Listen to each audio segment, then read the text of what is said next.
welcome to the Career Corner. My name is Heather Swift and I'm delighted to be your host.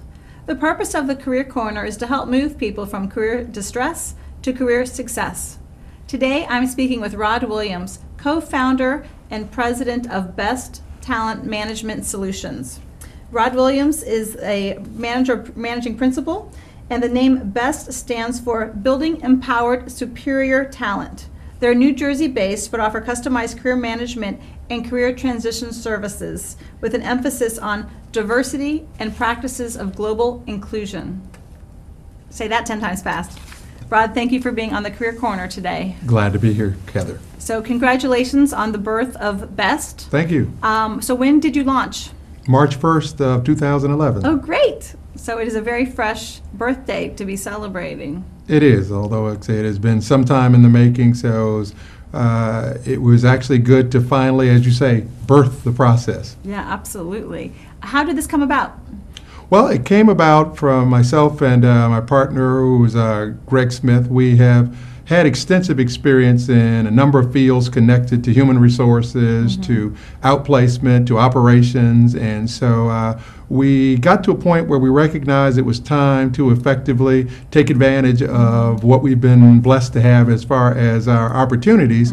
And so we decided to put our collective heads together and develop some materials that allowed us to focus around where our passion really lies, which is promoting principles of inclusion, as you said. And we started to see some waning on the part of diversity as it's embraced by companies. And so it just seemed like an opportune time to make use of technology, make use of our networking connections, and see if we could bring a fresh perspective to that issue. Have you noticed changes on how people perceive diversity over the years?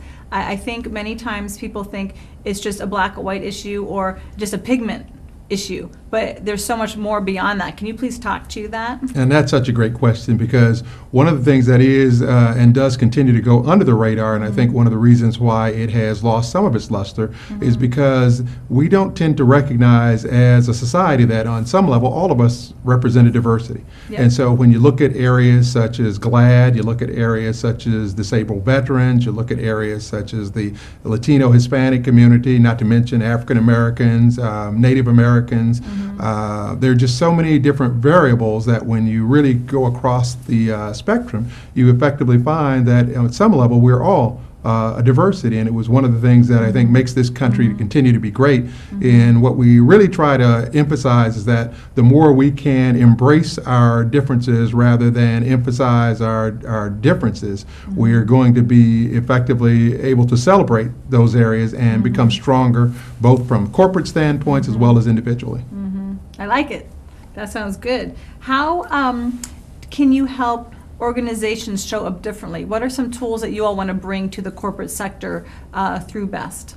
Well, as I said, one of the things that kind of helped it lose its luster, I think, was because the way diversity has been embraced is more or less from the recruitment standpoint. So companies are pretty good about recognizing that there's a need to bring people into the fold, but where the process is broken down is when you get to the application part of it, meaning that companies are good about getting people to the table, but the idea of bringing people to the table, let's face it, was about the bottom line. And meaning that they were looking for opportunities to get into different communities because there were sources of revenue there. And so one of the ways to really do that is to embrace and promote inclusion from the people who are at the table so that they can help to sensitize the rest of the sales staff or the rest of the delivery staff as it exists, as opposed to what currently exists has been more about assimilation. You know, they bring them to the table, but after they get to the table, then it tends to be more one of, we need you to be more like us, which kind of defeats Welcome the to the process. company. Here's the blue shirt, and here's the red tie, and here's the, you know. Right. Yeah. And so when companies then start to look back at their investment in the recruitment of diversity, they don't really see the return on that investment.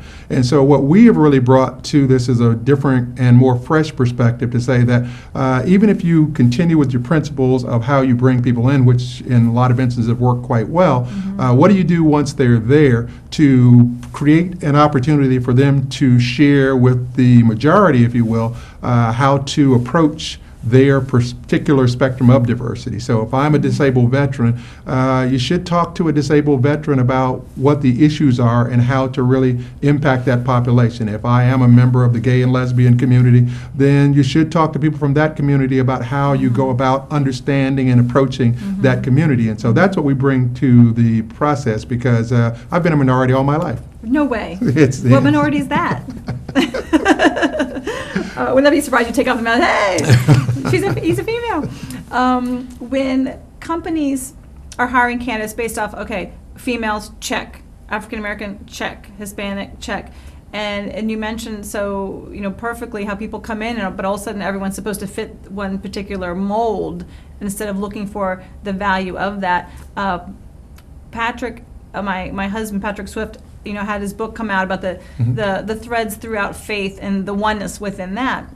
But when you bring it to the corporate sector or in the hospitals and business, he said there's fear of the other.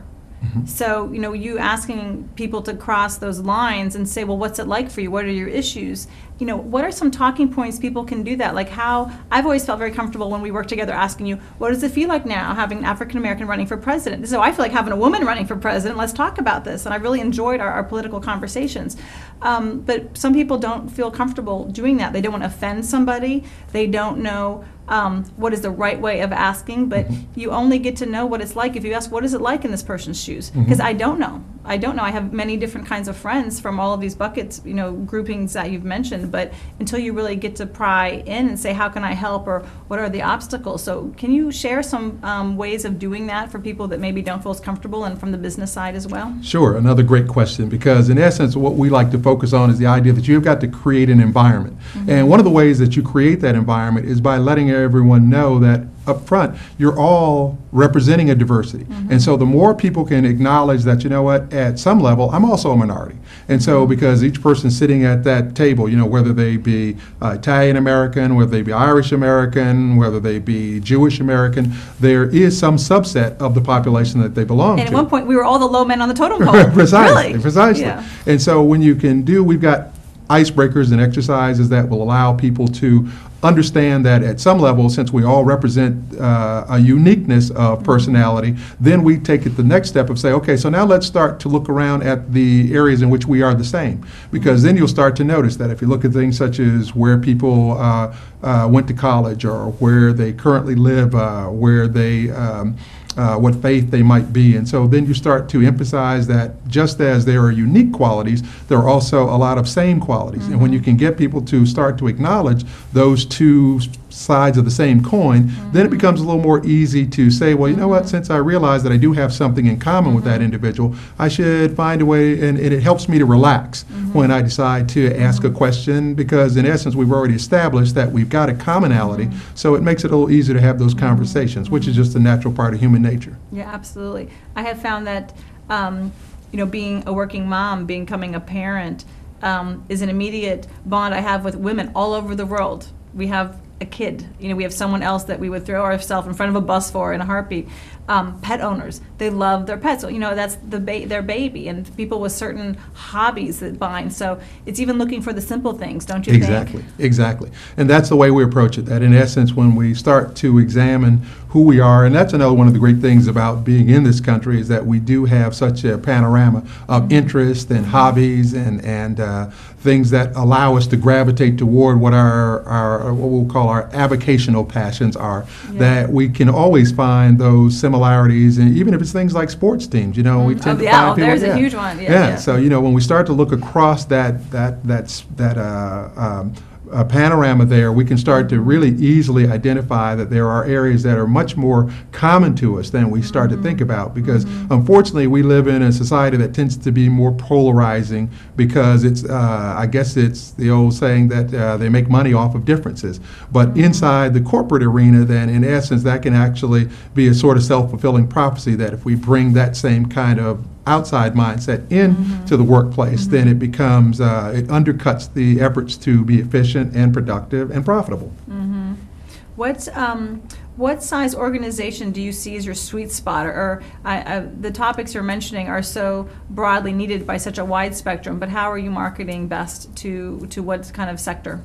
Well, one of the good things, as you know, in my previous life as a job market consultant, in which I had an opportunity to really study and analyze and network quite profusely, I've recognized that it is about identifying those organizations that are still open to acknowledging that there's improvement to be done in their diversity area. And so, as I said, we certainly are not averse to talking to any companies there, but we've been allowing the networking process. We love things like LinkedIn and Facebook because it gives us just the widest range of exposure with the lowest type of overhead. And so having these conversations is usually the starting point. And so because of our reputations and because of our backgrounds, it's really easy to talk to companies pretty much of any size. We are like to think of ourselves as kind of like the fix-it men. If you've got issues around diversity, then we can come in and have conversations with your people who are in charge of implementing your policies around it to help to re-strategize and refocus your efforts so that the bottom line will be achieved, which is to effectively find a profitability out of the process of inclusion. It's a global marketplace. The world, as the old saying goes, is getting smaller every day. Yeah, it is. And so the idea is that you really cannot be a company that doesn't understand what it means to be able to impact diverse marketplaces, because in essence, if you are, you're probably writing your own epitaph. And the idea is really to find your niche and make sure that you're able to identify how you can approach different communities, because at the end of the day, there's one thing that's common: the dollars are still green. Yeah, isn't that funny how it works that way? It's interesting because our what we call Americans is still, it's a changing face constantly, and it isn't always represented in certain sectors. It's not looking like medicine, especially the doctors aren't representing the larger populations of our society anymore. So that there's been a big shift for that. So to create awareness and how to reach across those bridges and to create more of an understanding is going to be so important to our country's success, really. And and ultimately, I think that's why this is such a passionate issue for Greg and myself, is because we recognize that where we stand in this sort of wide paradigm of multiculturalism is an area that ultimately means that when people are more sensitive and sensitized to the idea that we're all human beings at the most basic level, then it makes it easier to recognize that prejudice of any sort, that whether it is in healthcare, whether it's in law enforcement, that ultimately when you start to see people as people and start to identify with them, then it'll give you more of an opportunity to find ways to treat them more rationally, and we can hopefully move ourselves away from some of the old stereotypes and move more toward embracing what has made this country great, the melting pot theory. Yeah, absolutely. And it's interesting, the melting pot has, I've heard a new saying called, it's more of like a stew, because in a stew, the meat stays the meat, the carrot stays the carrot, but they're all together make a fabulous, delicious meal. So it's not trying to mush it or melt it so much as it is to each be what you are, but together being such a great substance. Could not agree with you more, and I guess it goes back to my earlier statement that the more we're able to embrace our sameness and rather than emphasize our differences, then it provides a platform where you're free to be yourself without fearing that in expressing your uniqueness that's somehow going to undercut your efforts to succeed. Because in essence, there is a value to seeing different points of view. If you come up in a uniform culture, then you really do have some blind spots out there. And so it's just so much a richer experience on every level to be able to have conversations with people, whether it's their faith, whether it's their hobbies, whether it's sports, whether it's, as you mentioned earlier, mothers, etc. You want to try to get to that level. No, sounds good. When we're going to take a break right now, we come back, let's dive into what individuals can do to help those conversations in the workplace. Terrific. We'll be back soon with Rod Williams from Best Talent Management Solutions.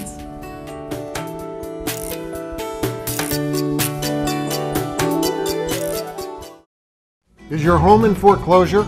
During the current financial crisis, as many as 60,000 New Jersey homeowners will go through foreclosure. If you need help, Now it's time to get connected to the new statewide foreclosure mediation program. Housing counselors and mortgage mediators are available to help work out a payment you can afford with your lender. I met with the housing counselor and they helped me save my home. They can help you too.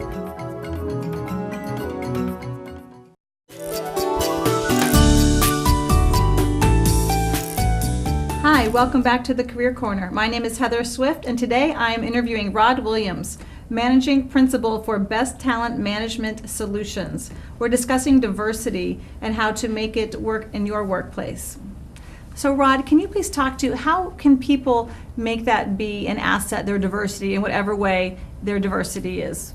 Well, as we talked about in the previous segment, that companies are attuned to the idea that since it is a global marketplace and there is a need to embrace multiculturalism simply because it's good for the bottom line. In essence, there are many different communities out there, and if most products are marketed across that spectrum, and so companies are looking for more penetration into different market sectors. So when you are in the interviewing process, when you're looking at doing your research on different companies, it's good to try to identify where companies might have weaknesses in certain geographic or demographic spectrums. And so, and if you have a connection to that, then that's certainly something that you would want to highlight as a part of your process, because one of the things that we've noted in today's market, when we're still hovering around the higher unemployment figures, is that we say that it's not good enough to be good enough. That you really need to find your added value so that you can make yourself outstanding. And one of the ways that you're able to do that is by featuring the aspects of your diversity that could benefit a company. So if you have, if you happen to be a Latino or Hispanic, or if you happen to be a veteran, or if you happen to be a person who has interests that are parallel to what a company's product is, then going in and looking for an opportunity to interject that into the conversation in a way that lets them know that you recognize that what you bring to the table could be an asset to helping them meet their bottom line, could be the difference between you and another very qualified candidate getting that job. So we like to emphasize to individuals when they're doing their assessment process, when they're thinking about what it means to self-assess and look at what you have to market, what you have to promote, then that you should not shy away, because one of the things that has happened, unfortunately, in the past, as we talked about, is that individuals have thought that diversity, in fact, could work to their detriment, whereas, and certainly shying away from it could actually have that impact, because then you leave it to the hiring manager or the interviewer to draw their own conclusions about your diversity, whereas we like to say, well, you know, look for a preemptive strike, look for the opportunity to highlight your diversity and tell them why that could be a very positive aspect for bringing you onto the team, and that way, in essence, you know, you take away the undercurrent that some people have, even in terms of trying to figure out how to hide it. Almost kind of pulling the prejudice out in advance. Precisely. To kind of put an end to that nicely. I work with a lot of top Fortune 500 companies, and the majority of them all have a chief diversity officer. There are tons of employee resource groups, the ERG groups, that exist to really pool together groups of unity within big organizations and small organizations. Right. Would you all offer some like keynote talks or some workshops that you could do within those organizations to highlight that and make that stronger? Absolutely, because as I said, one of the things that has happened is that diversity has lost a little bit of its luster, just because companies did spend quite a bit of money to, as you say, bring on chief diversity officers, put together these resource groups, and the objective initially was not so much altruism, let's face it, companies are in business to make money. Absolutely. And so the idea is that, you know, how can we capitalize on the diversity that we have in our ranks to help us to reach into those markets so that we can access the capital of those diverse groups. And so what we are able to help them to recognize is that it's not enough just to have the diversity resource group, but there needs to be channels set up so that those groups can help sensitize the workforce at large as to what it means to go into those communities, because ultimately what you'd want to have are people who are, if you have a sales staff or delivery staff, that they know that not only is this a resource, but you want to, again, take that sort of preemptive strike so that people are proactive in knowing that they should feel comfortable about going into a community of people who is not like themselves. Yeah. And the only way to do that is to have taken advantage of the diversity that exists and create an opportunity for those individuals to communicate. And around that, then once, the idea is that sensitivity is really just a matter of getting more familiar. And so what we look to do is to help companies to recognize how that takes place. And once that does take place, then you usually have an atmosphere where it's much more productive, because effectively, the folks tend to like to put it into practice once they've had the opportunity to learn and feel more comfortable. And then if they go out there and they still have some issues, they're able to come back and know who to talk to and say, you know what, I went out into this environment and I felt a little uncomfortable because a couple of things happened that I really wasn't prepared for. And so how should I handle that? What could I have done differently? And maybe there's an opportunity to say, well, you know what, next time I want you to go with me, so that I can understand a little bit better. I'd like to observe this process somewhat. So they can also take you along for the ride, Precisely. for the internal kind of consulting and Exactly. being a partner with that process.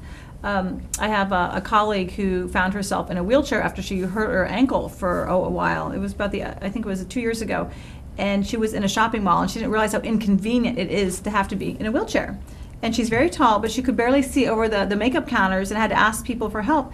And one woman was there, and she was so kind to her and helped her. And she said, "You're the first person that has been kind to me, because people look at me like I'm an annoyance, I'm in the way, it's not convenient." And here is someone who was able-bodied, a walker, but had an injury, but it gave her such insight into how people feel when they do are disabled in some way or not, when something's going on where they can't just stand up on their own or do need extra assistance, and how hard it is to ask. And it made her more aware that she now sees people and she says, "Can I help you?" or "do anything," or just automatically does it for them. So it's too bad we all just can't put on another shoe literally or sit down in another chair to see what that experience is like, because I could tell from her personal experience for that month that it really just drove home a whole different message. And now when she sees people that aren't on 2 feet able to just walk without issue, that she stops and pauses. So we all can't just be in a wheelchair or be in someone else's shoes literally, but how can we take some of those lessons and apply them to the workplace so we make it richer and have more compassion and more insight? Well, that's another great example, and one of the things that, as I mentioned earlier, what drives our passion is recognizing that at some level most people are working somewhere. And so the more we see in the workplace that people are able to get past their differences and emphasize their similarities and find common ground to talk, then it tends to also materialize outside the workplace. So in essence, it's that idea, as you said, the walk a mile in the shoes aspect. So a person who has had the experience that your friend has had, as you said, it sensitized her to the idea of and I imagine the vulnerability. the vulnerability of the process. And I think at some level, that's why a lot of people shy away from their own diversity, is because in essence, there's this sense of that it makes me vulnerable to the majority. And as I said, what we emphasize is the idea that, far from seeing it as a disadvantage, look at it as an advantage and take the bull by the horns, if you will, and look for an opportunity to express yourself and show what your differences are right from the beginning, because we also like to say how you start out is how you finish. And so if you focus on making sure that you haven't come into the process hiding significant portions of what are going to make you successful, then in essence, and we all recognize there are parts of us that never enter the workplace for good reason. But certainly there are other parts of us that a lot of people tend to look for ways to hide because they're just feeling vulnerable. And obviously that means to us that the companies need to do a better job in helping the individual to feel like they're included, that there is a space for them to bring that part of themselves to the forefront, because it can be a benefit to the company meeting its objectives. Yeah.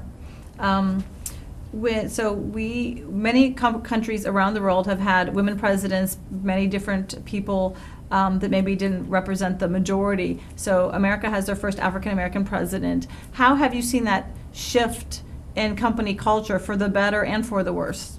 That certainly is a double-edged sword when you think about it, because on the one hand, of course, you can recognize that it did open up a lot of people's eyes who may have previously held stereotypical viewpoints in terms of what it meant for people of minority persuasions to occupy top spots. And so it certainly would have done that. But I think unfortunately, one of the really unpleasant aspects is that for others, it was such a radical paradigm shift that it has caused them to really step backward and feel threatened somehow by that idea. And so it's once again an opportunity to promote dialogue as opposed to siloing. And I think that's the unfortunate reality of what happens when individuals feel threatened, and it's another reason why those who represent the quote-unquote majority should also be willing to acknowledge that at some level they are also a minority.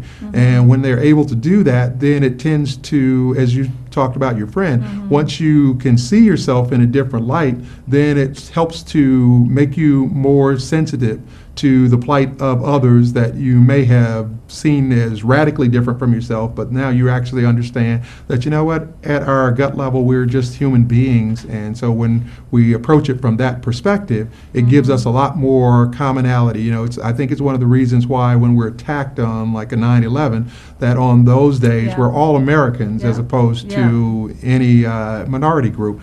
And I think obviously some would say that our current economic situation is like another 9/11 attack on a wider scale. Depressions are colorblind. Precisely. It hits everybody. And I just want to say quickly on 9/11, one of my proudest moments as a New Yorker living in Brooklyn, on the year anniversary, we marched down Flatbush Avenue over the Brooklyn Bridge, and there was the big union guys with their flag jackets on. My husband and I were walking. There was the Jewish gentlemen with their payas and their morning prayer, and it was a mix of everybody in Brooklyn walking, and it just hit me. Like, that's what I love about our metro area, was the inclusion and diversity. And we were walking together as New Yorkers. And it made me so proud because it was just such an interesting experience, and something that was so unique to our area, what makes this area so great, and really our country so great, but that we are so much more united than we are divided in that way. And we have about a minute left, so I want to ask, why should people contact you, and how? So when they want to think of diversity, how should they contact you, and what are some things that they would contact you for? Sure. Well, like I say, I'll start with the contact part of the process. Like, so, our website is Best Talent, MGMT for management, so it's besttalentmanagement.com. And anyone who is open to the idea of how can they either promote themselves around their diversity, companies and organizations who are looking to embrace their diversity or reignite their investment, because in other words, I don't think anybody has money to lose. So companies who are willing to do that, individuals who need that kind of assistance, we're there to help. We've got some fresh ideas on the process, and we can make it happen. Yes, you do. Fabulous. Thank you so much for being my guest today, Rod Williams. Thank you very much, Heather Swift. And thank you all for joining us today with the Career Corner. If you have any suggestions for what you'd like to see, please go to heatherswift.com. And we are on YouTube now, so please go to YouTube and check out our SOMA Career Corner TV videos. Until we meet again, I wish you much career success.